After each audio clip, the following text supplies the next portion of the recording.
Amém? Agora eu vou passar para o nosso pastor, que ele está cheio do poder de Deus, que ele foi muito alimentado naquele Brasil e nós estávamos cheios de saudade dele. Obrigado, meu querido. Quem está feliz nesse lugar, dá um glória a Deus aí, bem forte. Se o Júlio não esquecer nada, não fez, né, Júlio? Está sendo tratado, tá, gente? Deve ter atenção, tem cura, tem tratamento, tô zoando. Ah, que saudade que eu tava de vocês. Quem estava aqui semana passada no nosso teatro? Cadê os Rocket que fizeram festa? Ah, como eu queria estar aqui, gente. Eu estava lá lutando as minhas guerras, tô brincando. Estava aproveitando o descanso do Senhor, né? Deus promove e a gente aceita. Vamos recapitular algumas coisas aqui, queridos. A primeira delas é que a gente ainda está na última semana de agosto, e eu estou abrindo aqui para eu não esquecer. E esse mês, quem participou de todos os cultos vai lembrar que nós estamos falando sobre sofismas, correto? Os 5 que participou do culto, obrigado, vocês fazem toda a diferença na igreja, vocês 5 que responderam a mim. Pode colocar aqui que nós vamos dar a dica que está escrito em cima na arte do telão, vai estar escrito que a série é sofisma. Eu estou colocando o nome da série, para vocês não passar vergonha. A primeira semana foi com a Claudinha, que ela falou sobre o tema Certamente Não Morrerás. Já entrou picando os 2 pés na porta, dizendo que o quê? Porque, possivelmente, para quem não sabe, sofisma é toda mentira que parece verdade. Isso é sofisma. Sabe aquela mentira bem contada que até parece verdade? Isso é um sofisma. E Satanás, como o pai da mentira que ele conta a primeira delas, falando, certamente não morrerás. Se você comer do fruto, se você desobedecer, você não vai morrer. Ele falou com tanta convicção que até parecia verdade, mas no final era o quê? Mentira. Na semana seguinte, a mulher mais linda do mundo, vulgo minha esposa, falou sobre não é errado se te faz feliz. É a frase do ano, né? Ou frase demoníaca do inferno. Ai, se te faz feliz não está errado. O que importa é se o seu coração está bem. Meu coração nem bate direito. Coisa do Satanás. Gente, eu vi essa semana, eu estava ouvindo essa semana uma pregação da pastora Val Gonçalves, que ela falando sobre a egolatria, eu nem sabia desse termo, que é a adoração do eu. Como que hoje em dia a coisa... Gente, não faz isso que isso é demoníaco. Mas o jeito mais fácil de você ganhar dinheiro, vem de qualquer coisa ensinando a pessoa a se amar. Amar a si mesmo. Ai, se tá tudo bem você divorciar, se te faz bem, se o seu marido está te puxando para baixo, você tem que ir para cima. Se a sua esposa tem um mindset diferente do seu, tem que jogar umas palavras em inglês, né? Um mindset diferente do seu, ela não tem esse mindset de grow up, esse mindset de high level, de you know, tem que jogar assim. Yes. E aí, não é errado se te faz feliz. Tá tudo bem experimentar 35 irmãs na igreja antes de decidir qual que você vai namorar. Satanás. Aí tem o povo tocou, viu? Sabia que ia ressuscitar a galera, estava morta assim, ressuscitou. Aí tem a terceira, que essa aqui particularmente me dá mais uma raivinha interna, além da que eu vou pregar. É só uma fase. Ô, gente, que demônio que é esse que lançou essa frase do é só uma fase? Não, pastor, você tem que entender que é só uma fase de vida. Você já falou isso, eu te perdoo, tá? E você me perdoa pela minha raiva que eu sinto. E aí hoje nós vamos falar a frase que todo mundo diz em um gabinete pastoral, você não entende. Vamos confessar pecado? Quem já disse isso, você não entende? Levanta a mão, confessa que eu estou levantando a minha, você confessa seu pecado junto com o meu. Os adolescentes, com todo respeito aos Rocket, mas é a frase mais dita pelo adolescente não, mas você não entende. Viu? Mexi, toquei na ferida, toquei onde dói. Quem aqui concorda comigo que você já se sentiu incompreendido? Agora vamos falar sério, quem já se sentiu incompreendido? Eu sou a pessoa assim, o rei da incompreensão. Eu, melancólico, dramático, do jeito que eu sou, ninguém me entende. Alguém já se sentiu assim, ninguém me entende? Ai, a terra... Confessa, gente, eu sei que vocês estão aqui nesse... Por que vocês vão esconder o pecado, né? Quem aqui já tentou falar... Aí os casados. Quem aqui, marido, que falou A e a esposa entendeu B? Eu não vou nem levantar a mão para minha esposa não me bater. Pode levantar sua mão, marido. O que acontece que a gente fala assim... Gente, o meu casamento ele é uma dádiva do Senhor. Eu falo assim, Priscila, não faça isso. Por que você está falando desse jeito? Alguém já passou por isso? Amor, você já fez isso? Confessa o pecado para ter perdão do Senhor também. Obrigado. Esposas. Esposa não tem nada a reclamar, que marido nunca erra. Então, vou pular esse ponto. Gente, o que a mulher vai reclamar do marido? O que vocês vão reclamar da gente? Tem nada para reclamar. Maridos, tem algo delas reclamar da gente? Seu silêncio te compromete, tá? Te dei a chance, você perdeu, agora você vive aí com seu casamento, então. Filhos, quantos aqui já brigaram com os pais que eles não estavam entendendo nada do que você estava falando? Cadê os adolescentes para sofrer? Eu vou levantar minha mão. Sabe qual era a briga com meus pais? Eu queria ir para a igreja. Até desde criança, minha raiva era de ir para a igreja. Tá vendo? Minha crente. Agora, cadê as mães também? Tem mãe aqui? Cadê mãe? Quantas vezes você, mãe, já morreu de raiva que você está falando com seu filho para ele não fazer as coisas e ele está emburrado, achando que você não entende ele que não está te escutando na verdade? Cadê mãe para confessar pecado? Para confessar assim, é verdade, não é, mãe? Vou te defender também. Deus está te vendo, tá? Deus sabe da sua luta. Esqueci de algum grupo? Esqueci. Cadê a galera que lidera algum ministério ou GC na igreja aqui? Eu vou te defender. Você fala pro abençoado para não fazer as coisas e ele faz. Não é verdade? Não vou defender a ovelha não, que eu estou brincando. Queridos, abram comigo a Bíblia em 1 Samuel 15. Então, se a gente está falando, quando você vai abrindo, se a gente está falando que sofisma é toda mentira com cara de verdade, e eu estou jogando uma bomba do você não entende, então nós vamos descobrir que em algum nível essa frase tem uma mentira. Concorda comigo? Estou generalizando? Não. Tá? Para você não sair, Rafael, falando igual que eu não posso dizer isso. De fato, você pode ser incompreendido em algum momento da sua vida. Muito provavelmente você vai ser incompreendido por algum líder. Vou me colocar, muito provavelmente você vai sentar num gabinete pastoral comigo e eu não vou te entender, que eu não sou obrigado a adivinhar e entender tudo. Aí, por isso que existe uma coisa chamada comunicação eficaz, que a gente vai tentando, por meio da conversa, tentar chegar num consenso, não é verdade? Mas nós vamos desconstruir uma mentira que está sendo muito contada, que você é a vítima da história. E nós vamos ter que quebrar essa mentira aqui, de que você se coloca na posição de vítima, que ninguém te entende, quando na verdade a sua desculpa que é muito ruim para colar. Combinado nesse ponto? Faz um mês que eu não prego, então vocês não ficam chocados se eu jogar os negócios na cara assim, não. Porque foi muito pior antes de mim. Claudinha já começou o mês xingando todo mundo. Então, tá de boa aqui, não tá de boa? O Teatro Giovanni Cis, quem sabe, morreu de chorar aqui. Então não vai ser comigo que vocês vão sofrer, não. Tá bem? 1 Samuel 15, versículo 1, vai dizer assim: certo dia, Samuel disse a Saul: foi o Senhor que me enviou para ungí-lo, rei de seu povo Israel. Agora ouça essa mensagem do Senhor. Assim diz o Senhor dos Exércitos: resolvi acertar as contas com a nação de Amaleque, por ter se colocado contra Israel, quando o povo saía do Egito. Agora vá e destrua completamente a nação amalequita. Agora vai destruir a nação completamente amalequita. Homens, mulheres, crianças, recém-nascidos, gados, ovelhas, camelos e jumentos. Para aqui. A ordem era para destruir o quê? Tudo. Deus está falando que ia ter um acerto de conta contra os amalequitas, e a regra não era para sobrar nada, era para matar. E eu não vou entrar no quesito teológico do porquê que Deus mandou isso, criança, tudo. Você vai levar na sua cabeça que para a cultura e para a divisão política, territorial, expansão, a ordem era clara. Combinado nesse ponto? Era para matar todo mundo, não era para sobrar nada dos amalequitas. Versículo 4, então Saul reuniu seu exército em Telaim. Havia 200.000 soldados de Israel e 10.000 homens de Judá. Em seguida, Saul e o exército foram à cidade dos amalequitas e armaram uma emboscada no vale. Saul mandou esse aviso aos queneus: afastem-se de onde vivem os amalequitas, para que não morram com eles, pois vocês demonstraram bondade a todos os israelitas quando eles saíram do Egito.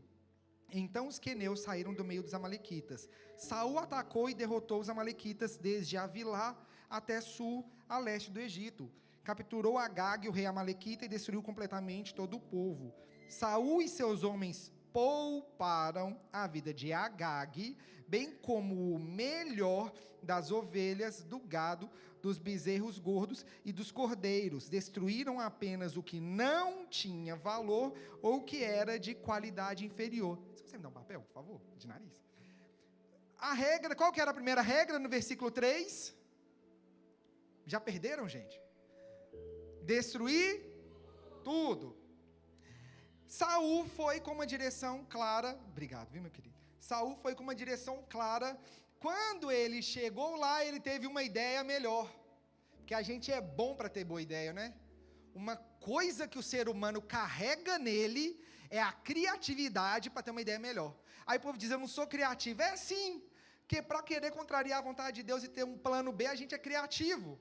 A gente é criativo para tentar obedecer, dando um jeitinho. O brasileiro que estiver aqui, gente, já está num jargão, jeitinho brasileiro. A gente já carrega no nosso DNA esse slogan. Olha que coisa feia que a gente carrega, o jeitinho brasileiro. Eu descobri, só um parêntese, olha como é que o brasileiro tem que ser estudado pela NASA urgentemente. Eu vou falar o ditado e vocês vão me completar a frase. A ocasião faz... Fala alto que você conhece esse ditado da sua terra. A ocasião faz o... Vou falar a versão portuguesa para você ver como que a gente precisa de tratamento e de cura interior e de libertação. Tem português aqui nessa noite para me ajudar? A oportunidade faz o engenho. Gente, vocês não sabem o ditado do próprio país. Que um dia meu chefe falou isso. A oportunidade faz o engenho. Até eu raciocinar que eu falei, gente, o brasileiro já carrega no ditado o quê? Que é até para ser ladrão. A gente precisa de libertação, não precisa? A gente não precisa de oração, de imposição de mão, falar. É muito mais de que falar, a ocasião faz o quê? O engenho. A ocasião faz o quê? O empresário. A ocasião faz o quê? O empreendedor. A ocasião faz o quê? O CNPJ. Na ocasião faz o quê? Voltando para cá, que eu quero que você entenda esse ditado da ocasião faz o ladrão, é basicamente o que Saul teve de ideia brilhante na cabeça dele. Eu sou rei de Israel. Israel, a gente, se for olhar no contexto histórico, cultural, político, geográfico, Israel a maioria do tempo dele vai ser um reino muito instável e um reino que está sempre tentando se unificar e tentando ser um reino forte, ok? Se você ler o final do livro de Juízes e o início de Samuel, que é o livro em seguida, você vai descobrir que o reino de Israel não tinha rei. E a vontade de Deus era que não houvesse rei, porque ele seria o rei de Israel. É isso que está dizendo no início de 1 Samuel. E o povo decide que o quê? Que precisa ter um rei, porque eles queriam, e fala que eles viram que os povos ao redor tinham reis e eles queriam também ter rei. A visão que Deus tinha para o povo era de juízes. Juízes eram pessoas que julgariam os crimes e liderariam nas guerras, mas nunca na posição de reino, que quem comandaria seria o próprio Senhor direcionando. Combinado nesse ponto? Está todo mundo nesse ponto aqui? Quando o Senhor, nós vamos entender que é vontade permissiva, ou quando o Senhor, Deus deixa claro que para ele seria o rei, mas o povo queria um rei, então era para ungir Saul, e aí o profeta Samuel vai lá ungir Saul. O que acontece é que começam então as guerras territoriais, como é normal. Quem já jogou War sabe que você não tem um dia de sossego, né? Guerra territorial o dia inteiro, né? Vem um território querendo me atacar daqui, tem um território que eu vou atacar dali. Fora, não é muito relatado aqui, mas dentro do próprio povo de Israel já existiam micro-guerras, guerras culturais, guerras mais locais. E quando o Senhor fala para Saul, agora é hora de eu ter um acerto de conta com os amalequitas, a regra de Deus era para que não sobrasse nada. Para que aquele avanço fizesse sentido e fosse debaixo da bênção da obediência.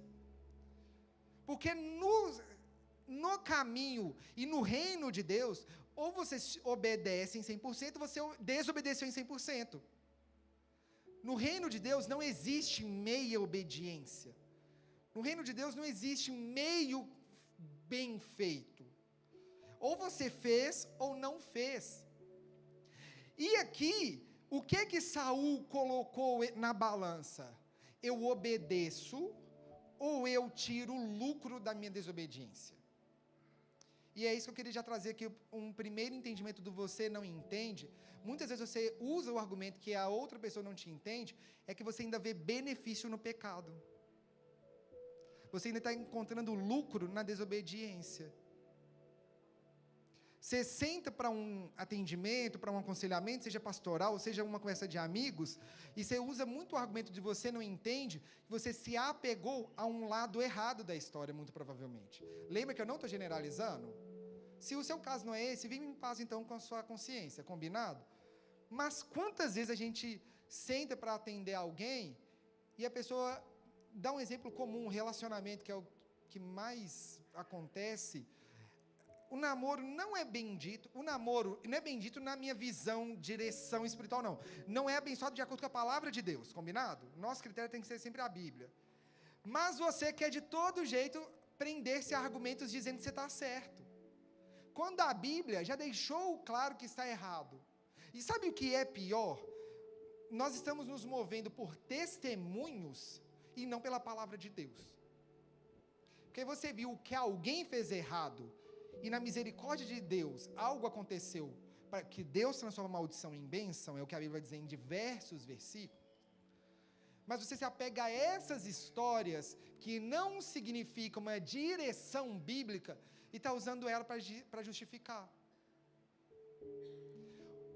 Você entendeu no Senhor que o trabalho que apareceu a oportunidade não é uma porta que Deus abriu, é uma porta que o inimigo está te confundindo, mas você jura de pé junto que é Deus que te deu. Só que aí é muito inconsistente, Deus me dá e Deus tirar. Não, isso não é inconsistente. O que é inconsistente é Deus me dá e ao mesmo tempo de repente virar maldição. Ai, foi Deus que me deu, dá 2 dias eu estou reclamando, tudo dando errado, eu desvio pelo que Deus me deu. Sabe algumas coisas que são inconsistentes na história que às vezes a gente conta? É aí, não é que o outro lado não está entendendo, é você que não está entendendo. É você que está cego pelas suas seduções e está querendo que todo mundo fique cego junto com você. Vamos continuar ali na história? Versículo 10. Então o Senhor disse a Samuel: arrependo-me de ter colocado Saul como rei, pois ele se afastou de mim e se recusou a obedecer às minhas ordens. Samuel ficou tão frustrado ao ouvir essa palavra, que clamou ao Senhor a noite toda. Na manhã seguinte, bem cedo, Samuel foi procurar Saul. Alguém lhe disse: Saul foi para a região do Carmelo, onde levantou um monumento para si próprio, depois seguiu para Gilgal. Segunda coisa que eu quero que você entenda: quando você usar o argumento do você não entende, pensa que se do outro lado alguém te ama, ele nunca vai gostar de ir contra você. Nós temos que desconstruir essa mentira. Eu vou falar primeiro do campo pastoral e depois eu vou falar do campo de amigo, combinado? Você marca um gabinete pastoral. Algum pastor ou líder ganha comissão para te xingar? Porque eu acho que vocês pensam isso de vez em quando, que a gente ganha comissão por ofensa. Eu não concordo que o líder tem que ser grosseiro e tudo, mas se ele tivesse, ele tem que pedir perdão, que eu me coloco nesse pacote, né? Às vezes falta ali o domínio próprio, né? A gente tem que pelo menos pedir perdão. Não devia, mas aconteceu, tem que pedir perdão. Mas sabe o que é o problema? É que a visão do lado de quem está sendo aconselhado é de que a pessoa não gosta de você. E quando a gente lê, quando Samuel ouve que Deus falou com ele, eu rejeitei Saul, Samuel sofre a noite toda. E eu queria que você olhasse para o seu líder com um olhar mais de amor e de misericórdia.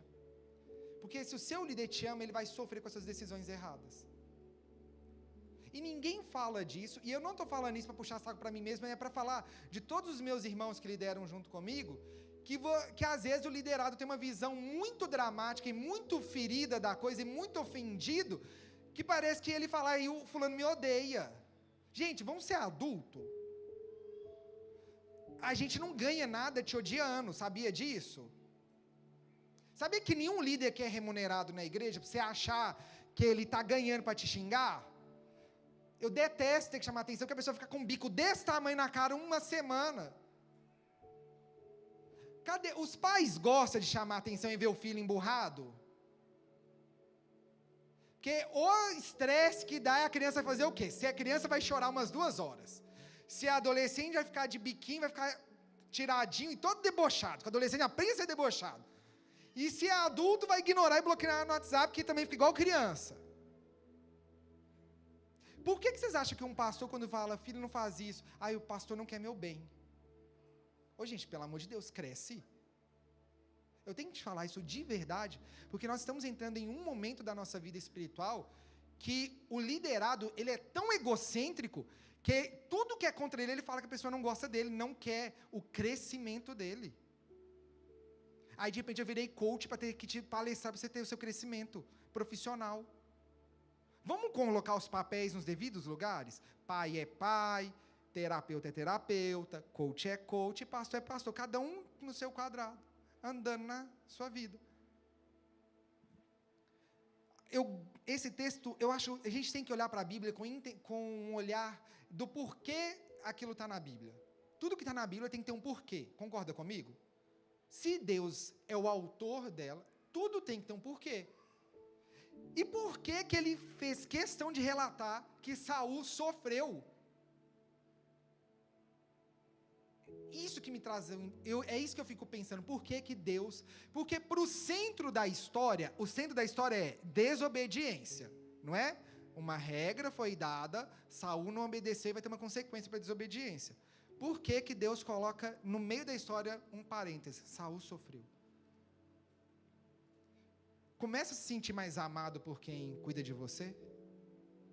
Começa a valorizar essa pessoa que cuida de você, porque ela não ganha nada por isso, ela está fazendo isso por amor, tá bem? Porque não é por lucro nem por benefício próprio, porque benefício mesmo tem quando a gente fica no nosso canto em paz. Você tem que lembrar disso de vez em quando, porque eu acho que vocês acham que a gente ganha alguma satisfação pessoal. Você ganha, Priscila, um troféu? Melhores do ano? Eu nunca ganhei um troféu. Ganhei um troféu no GC se eu arrecado muito alimento. Tem que trabalhar para isso, tá vendo? Os líderes de GC não ganham troféu. Você ganhou? Vocês ganharam? Felipe e Fernanda, o troféu por ser líder de GC? A André tá aquela, eu não ganhei troféu por ser líder de GC. Estou fazendo meu trabalho, mais que minha obrigação. Se eu aceitei cumprir o que a Bíblia manda, eu estou fazendo, mais que, não estou fazendo nada mais que o obrigado que a Bíblia já me manda. E eu não vou ganhar troféu por fazer o óbvio. Se eu faço é porque eu amo, sabia? Sinta-se amado por quem cuida de você. Comece a olhar para ele. Mas também não estou te ensinando a idolatrar ele. Se ele errou, fala na cara dele. Ô, querido, não gostei que você fez. Seja pelo menos sincero também. Combinado nesse ponto? Porque ele também não aguenta o povo que fica bajulando e falso, não. Seja sincero. Ó, não gostei que você fez isso. Eu prefiro, gente, 1000 vezes ficar emburrado com a verdade do que frustrado com a mentira. Me dói quando alguém fala a verdade na minha cara. Eu não gosto, não. O povo fala, eu amo a verdade. Mentira. Ninguém gosta de ser confrontado. Mas eu acho menos pior a dor da verdade do que depois você ser apunhalado pelas costas. Que isso sim dói. Nossa, sentir traído, isso é ruim. Combinado nesse ponto? Vamos continuar lendo a Bíblia? Versículo 13. Quando Samuel finalmente encontrou Saul cumprimentou com alegria. Que o Senhor o abençoe, disse Saul, cumprir a ordem do Senhor. Samuel perguntou, então, o que é esse barulho de ovelhas e esse mugido de bois que estou ouvindo? Saul respondeu, é verdade que os soldados pouparam o melhor das ovelhas e dos bois que pertenciam aos amalequitas, mas eles vão sacrificá-los ao Senhor seu Deus. Quanto ao resto, destruímos tudo. Próximos 2 pontos que você precisa aprender desse texto. Primeira coisa, já seria o 3º ponto. Mas o que Saul faz aqui é o que Adão já fez lá em Gênesis, é o quê? Terceirizar a culpa. Quando você reconhece um pecado, ou você assume 100% do seu erro, ou você fica igual um omisso, terceirizando a culpa para os outros. A gente leu no início que quem mandou não matar não foi Saul? Não foi Saul que falou que era para deixar o melhor dos bois, das ovelhas, do ouro? Não foi ele próprio que mandou? Mas o que ele fez lá na frente? Foi os soldados, não fui eu. Quantas vezes a gente terceiriza a culpa? Quantos casais eu já não ouvi responsabilizando o parceiro por não amar ou não servir a Deus? E aí a gente tem que ressignificar tudo aquilo que a gente está mentindo. A mentira é para esconder algo. Quando eu terceirizo, é porque eu não sou capaz de olhar para mim mesmo e falar, cara, eu tomo as minhas próprias decisões. Até desobedecer, fui eu que decidi desobedecer. Concorda comigo? Em nenhum momento, eu pelo menos não deveria ser influenciado pelo outro. Só que aí falando especificamente para casais que vivem o que nós chamaríamos ou de julgo desigual, ou seu marido ou sua esposa não está querendo servir a Deus nesse momento e você quer, sabe o que é um grande problema para esses casos em específico? É que vocês atribuem que servir a Deus é só servindo na igreja. É uma crença e uma cultura incompleta, para não falar errada, porque também devo servir na igreja. Mas você acha que servir em casa é menos serviço do que servir na igreja. E aí o que a Bíblia vai dizer que, por exemplo, no caso da mulher, que o seu testemunho vai fazer o seu marido se converter, ele não vai se converter, porque você não está dando testemunho. O mesmo vale para o marido. Quantos maridos já ouviram falando que a mulher puxa para baixo? Gente, pelo amor de Deus, no relacionamento de Deus, no relacionamento com Deus, ninguém tem o poder de me puxar para cima ou para baixo. Eu construo o caminho. O caminho já foi feito por Jesus. No caminho da intimidade, eu vou me relacionando. Para de terceirizar. Os filhos, para de terceirizar que a culpa é do pai. Se o seu pai não te deixava vir para a igreja, eu não estou falando que o certo é ficar só dentro de casa. Mas se a Bíblia me manda honrar e obedecer, então vai ser na minha honra e na minha obediência que Deus vai abrir a porta. Eu não vou te instruir a rebelar dentro de casa. Não, mete o louco e vem para a igreja mesmo. Que tem muito pastor que faz isso. Só que a Bíblia me manda fazer isso. A Bíblia me manda honrar. Se o caminho que ela me manda é honrar, então o que nós vamos ter que fazer? Honrar. E Deus vai... E aí o próprio Deus te honra no que você obedeceu à palavra dele. No seu namoro... Gente, nossa, namoro... É por isso que a gente cortou um dobrado. Não tinha 2 pobres quebrados, não tinha dinheiro para nada. Mas tinha uma palavra, tinha uma direção clara de Deus. É tão sério isso, que eu já contei aqui algumas vezes que nós fizemos alguns dias de jejum e oração, e eu tive a ideia insana de falar que Deus tinha falado a data com nós dois. E Deus falou, 30 de maio de 2015. Dia 31 era metade do preço. Para não falar que era metade, eu gravei os números. No sábado era 4.200 e no domingo era 2.400, quase metade. Quem que a minha carne gritou? Casa no domingo. Todo mundo aqui concorda comigo que o domingo era quase 2.400 a menos? Era R$2.000 a menos, praticamente? R$2.000 não faz muita diferença para quem já não tem nada? Vocês não concordam comigo que R$2.000 mudava a minha história? Porque R$2.000, hoje ainda já estava feliz, sabe? R$2.000. Aí eu fiquei tentado, né? Fiquei uns dias ali tentado. Aí eu lembrei do raio do voto que eu fiz com Deus e a Priscila dele falar a data. Sabe o que eu fico pensando? Eu nunca vou saber o se, porque eu decidi obedecer e casei no sábado pagando mais caro.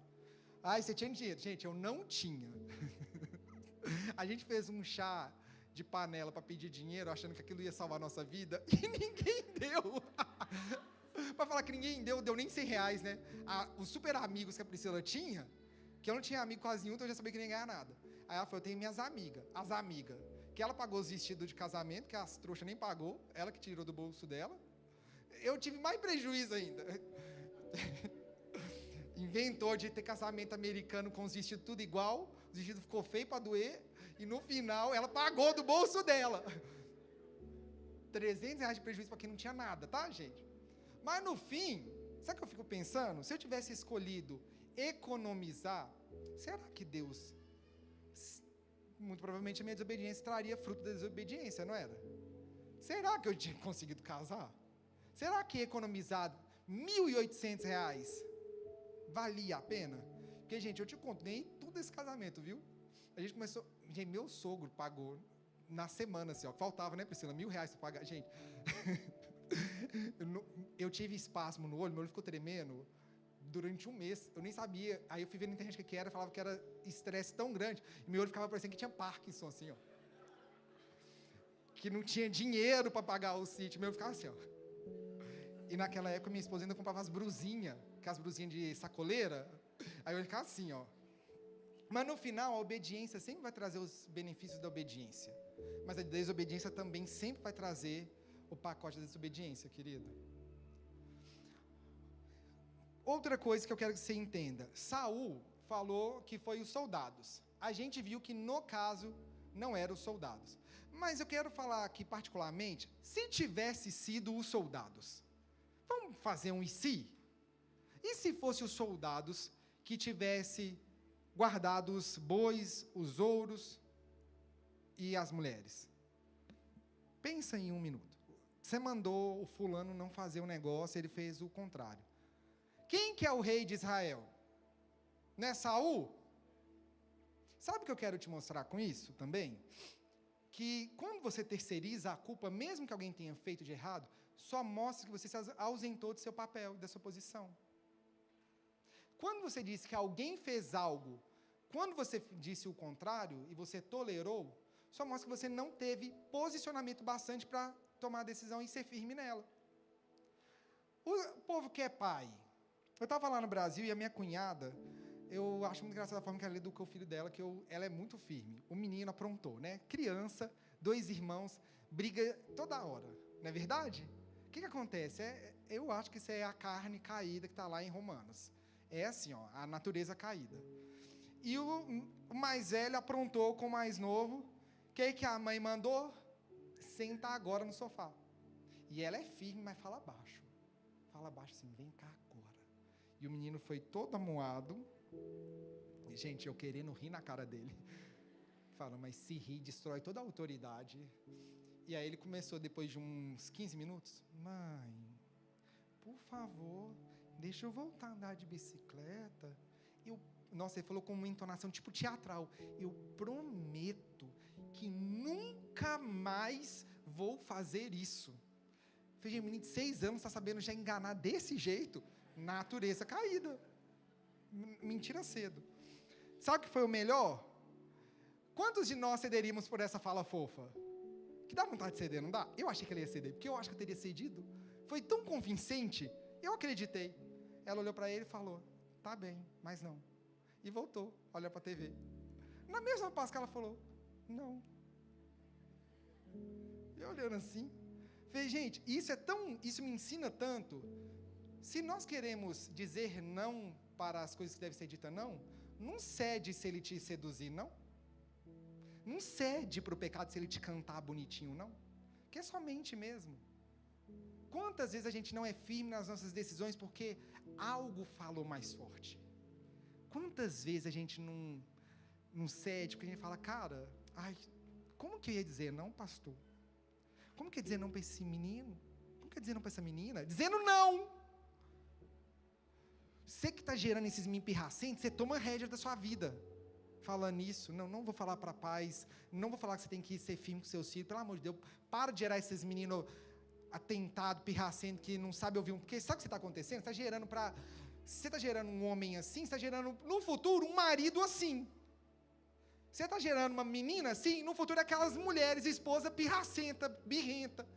Então, você ensina desde cedo, por favor. Obrigado, volte sempre. Próximo ponto. Só um parênteses, versículo 15 ainda vai dizer no final. Ai, Jesus, meu tempo vai acabar daqui 3 minutos. Queridos, ele diz que o povo poupou, mas no fim ia sacrificar tudo para o Senhor. Concorda comigo que ele disse isso aqui? E desde quando Deus aceita a oferta de desobediência? Desde que dia que o seu pecado vai agradar a Deus. Sabe o que é o problema? É que a gente está com um péssimo hábito de desobedecer e achar benefício nisso, e achar que Deus vai encontrar benefício junto com a gente. Eu desobedeci porque era muito ouro. Mas Deus ia te dar o ouro. Desde quando ele precisa desse ouro? Não foi ele que criou a terra? Ele criou o homem por último, para não dar palpite. Para o homem não ter que falar que ele botou a mão na criação. A última criação é o homem. Não estou dizendo que é por isso que Deus criou por último, não, mas me dá a entender que é por isso. Porque se o homem tivesse sido criado no primeiro dia, Deus, eu acho que a terra está muito redonda. Por que ela não é plana? Não, Deus, essa baleia está feia, hein? A gente dá palpite em tudo. Tem que criar por último mesmo. Mas, repara, a gente está tendo um comportamento de desobedecer, de abrir mão de Deus, e no final dizendo que é para Deus. Sabe como é que a gente faz isso no dia a dia? Emprego que não é para aceitar e aceita dizendo que vai poder ofertar mais e não oferta. E relacionamento que o povo é endemoniado, você diz que vai converter, desde quando você é o Espírito Santo para convencer? Não, que a sua língua é santa e onde tocar vai possuir, né? É isso. Eu ponho a mão onde não devo e tomei por herança. Só pode. É casamento sendo feito errado, mas depois que casou já era, aí vai ter que dar um jeito de consertar, que aí entra, graças a Deus tem curso de noivo, curso de casado, curso de... Daqui a pouco a gente querer curso de pré-divórcio para não divorciar, porque para não divorciar a gente faz tudo que for preciso. Só que é tão sério isso, que pessoas estão entrando em relacionamentos abusivos e agressivos, achando que é salvador do mundo. Compra carro que não era para comprar. Gente, sonega imposto para tentar beneficiar e diz que foi Deus que abriu a porta. Sonega imposto. Todo ano tem a declaração de imposto de renda, todo mundo vai dar um jeito de dar um calote no governo para ganhar um trocado. E no final diz que foi Deus que abençoou. Nossa, isso não ia ser engraçado se não fosse sério. Gente, rouba, dá calote nos outros e fala, nossa, Deus abriu uma porta na minha vida. Para com isso. Você que é empresário, não paga funcionário, depois diz que sua empresa foi Deus que te deu. Deus que te deu e o diabo que está tomando conta dela agora, né? É sério isso. Queima o filme, queima. E no final foi... Está vendo que a gente tem a mania de fazer isso nos dias de hoje? Não dizimo para poder reformar a casa, que Deus entende. Ele entende mesmo que seu dinheiro nada para ele é a mesma coisa. Mas na sua vida, o que a obediência gera? E o que a desobediência gera? Versículo 16. Então Samuel disse a Saul, basta, ouça o que o Senhor me disse na noite passada. O que foi? Samuel respondeu, embora aos seus próprios olhos você se considere insignificante, não sabe que se tornou o líder das tribos de Israel? Sim, o Senhor ungiu o rei do povo, sobre o povo. Então o Senhor o enviou numa missão e disse, vai e destrua completamente aqueles pecadores, os amalequitas, lute contra eles até exterminá-los, por que você não obedeceu ao Senhor? Por que tomou apressadamente os despojos e fez o que era mal aos olhos do Senhor? Mas eu obedeci ao Senhor, insistiu Saul. Cumpri a missão de que ele me encarregou, trouxe o rei Agag, mas destruí todos os outros amalequitas. Então meus soldados trouxeram o melhor das ovelhas e dos bois, bem como o melhor dos despojos, a fim de sacrificá-los ao Senhor, seu Deus, em Gilgal. Samuel respondeu, o que agrada mais ao Senhor? Holocaustos e sacrifícios ou obediência à voz dele? Ouça, a obediência é melhor do que o sacrifício, e a submissão é melhor do que a oferta de gordura de carneiros. A rebeldia é um pecado tão grave quanto a feitiçaria, e persistir no erro é um mal tão grave quanto adorar ídolos. O pior de tudo, e isso serve de um alerta para que você não viva essa vida hoje, é que Saul ainda insiste dizendo que ele obedeceu. Que quem desobedeceu foram os soldados dele. Queria te convidar a se colocar de pé no seu lugar, porque essa palavra serve de um alerta, já que a gente está encerrando uma série sobre mentiras. Querido, eu preciso te alertar que diante do Senhor, quando o Espírito de Deus te confrontar de um erro, não tem como você se defender dizendo que você fez certo. Porque quem está te dizendo é o próprio Senhor. Não é ninguém além do Senhor. Por isso que aqui na nossa igreja nós sempre instruímos a pessoa a orar e buscar a direção no Senhor. Porque se você tiver clareza do que Deus te disse, eu vou dizer o que contra isso? Mas nós também é uma verdade que nós instruímos a direção pautada na palavra de Deus. Que está tendo muito emocionalismo no lugar de direção espiritual. Está tendo muita direção contrária. Está tendo muitos falsos profetas se levantando. E infelizmente nós chegamos num ponto que a Bíblia vai dizer, em 2 Timóteo 4, que infelizmente, quando agora nós falamos, você não me entende, os percussores, aqueles que vieram antes de nós, pavimentando o caminho do Evangelho para que hoje a gente estivesse aqui, eles ensinaram duramente sobre o confronto na palavra de Deus. Se você for estudar a história dos avivalistas, dos missionários, dos percussores, era tudo muito direto e cortante, frontal. E antigamente, se alguém falasse, você não me entende, você falava, o quê? Que mano, eu não te entendo, não estou nem aí porque você pensa, me importa o que a palavra de Deus diz. Só que a gente chegou num ponto muito grave, que agora, o você não me entende está ganhando força e está criando líderes para o não entende. Agora quando você diz você não me entende, a pessoa fala, não, mas eu te entendo, vem cá, que eu vou te abraçar. Se você fala, se você reconhece um erro que a palavra de Deus orienta, que aquilo é errado, antes a gente ia falar, cara, vamos lutar que tem como. Agora está levantando movimentos que abrem uma igreja para cada um que não é entendido. Todo dia nasce um ministério para os incompreendidos. O meu medo é aonde isso vai parar. 2 Timóteo 4:3 diz, pois virá o tempo em que pessoas já não escutarão o ensino verdadeiro, seguirão os próprios desejos e buscarão mestres que lhes digam apenas aquilo que agrada os seus ouvidos. Você está aqui nessa noite, meu querido, essa palavra é para você, não é para alguém que devia ter ouvido, é para você, amém? E fato é, eu preciso te dar esse alerta, não seja você a pessoa que os ouvidos já estão tampados para o ensino verdadeiro e começa a selecionar o que é verdade. Toma cuidado com o que você está se alimentando, toma cuidado com o que você está ouvindo. Porque o problema das mentiras com caras de verdade é que hoje em dia as mentiras estão sendo pregadas parecendo ser verdade bíblica. O problema é que chegamos num ponto que as mentiras elas eram confrontadas com a palavra de Deus, mas agora as pessoas estão mentindo usando a palavra de Deus. E se você não conhece a palavra de Deus, você é seduzido. Hoje nós chegamos num ponto da própria sexualidade, que era um assunto unânime, criar divisão dentro da própria igreja de Cristo. E o problema é que por ignorância gerou-se a divisão e agora aqueles que querem buscar mestres para si encontraram. O problema é que sabe o que nós dizemos hoje na nossa igreja? Eu não vou falar da igreja dos outros não. São 25 pastores. Se o pastor A te diz que não está certo, você corre para o pastor B. Um dos 25 você vai falar, um dos 25 vai me entender. Mesmo, porque se você está procurando 25, é porque de algum momento, de alguma forma, o Senhor já te confrontou do erro.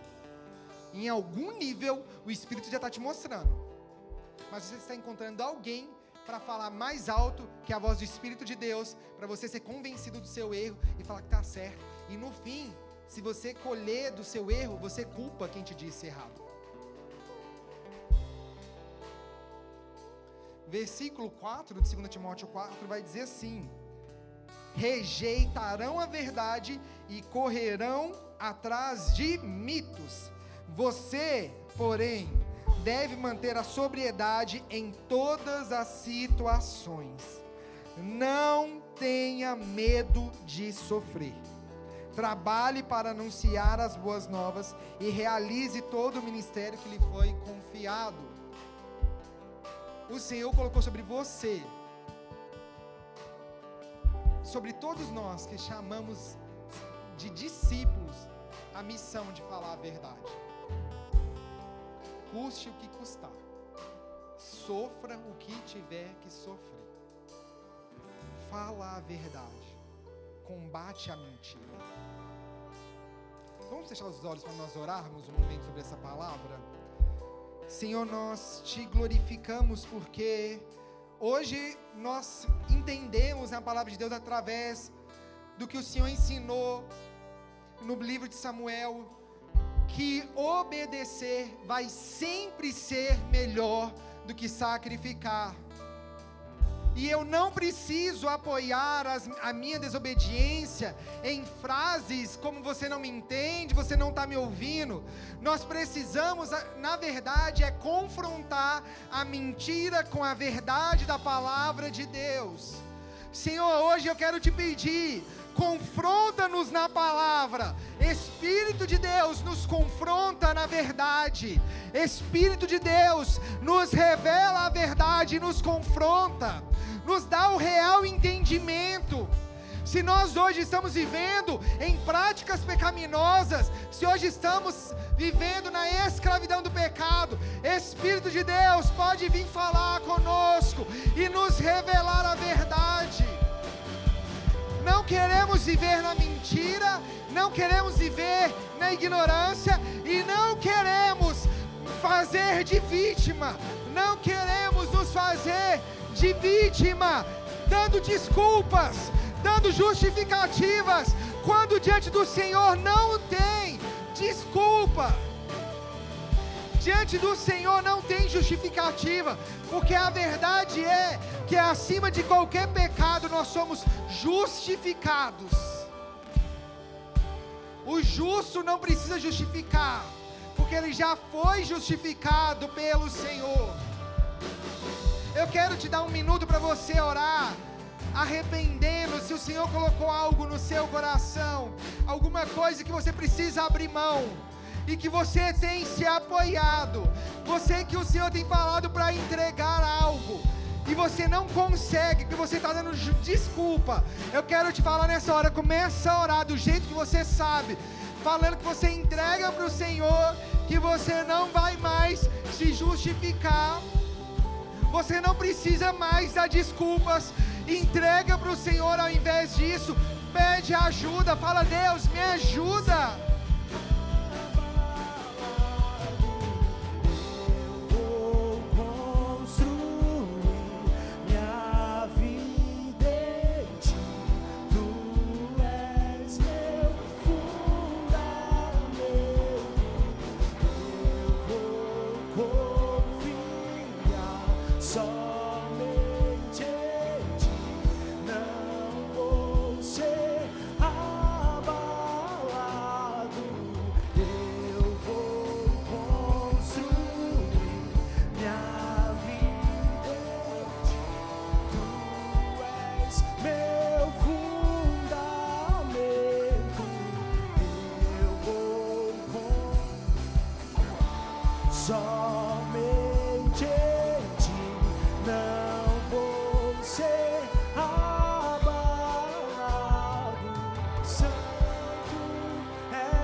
E ainda com seus olhos fechados, eu quero orar especificamente por um grupo de pessoas. Se existe alguém aqui nesse lugar que estava longe dos caminhos do Senhor, que andou longe, estava ou nunca andou nos caminhos dele e hoje quer entregar a vida para o Senhor, ou você esteve longe e quer voltar, eu queria que você fizesse o sinal com as suas mãos bem alto, que eu preciso orar por você. Se tem mais alguém que quer entregar suas vidas para o Senhor, que estava longe, pode levantar a mão bem alto que eu vou orar por você. Eu vou pedir a ajuda da consolidação, que eu quero orar bem de pertinho. E eu vou pedir a consolidação para me ajudar, que eu queria que você viesse aqui na frente para eu poder orar com você bem de perto. Então pode dar o seu passo de fé, de coragem, a consolidação vai vir contigo, você não vir sozinho. Glória a Deus. Pode olhar aqui para mim, meu querido. Parabéns. Parabéns. Eu tomei essa decisão vai fazer 16 anos esse mês de setembro. E quando eu tomei essa decisão eu tinha 12 anos e nem sabia o que eu estava fazendo. Mas foi a melhor decisão da minha vida. Nada é melhor do que entregar a vida para Jesus. Vocês sabiam disso? E eu queria que vocês fechassem os olhos, se pode, e toda a igreja junto comigo, coloque as mãos sobre o seu coração assim, todo mundo, e repete uma oração, tanto quem está aqui na frente quanto quem está na igreja. Senhor Jesus, nessa noite eu entrego a minha vida para o Senhor. Eu reconheço que o Senhor é o meu único e suficiente Salvador. E eu te peço perdão pelos meus pecados. E eu te peço, muda a minha história. Escreve o meu nome no livro da vida e me dê a vida eterna em nome de Jesus. Glória a Deus. Olha aqui para mim mais um minuto, que essa igreja é barulhenta. Pode fazer barulho, já que eu gosto da igreja barulhenta. Essa igreja é barulhenta. O povo é festeiro. Vocês viram que eu sou meio doido, eles seguem a onda. Se eu sou doido, eles são doidos. Nós vamos fazendo festa para vocês.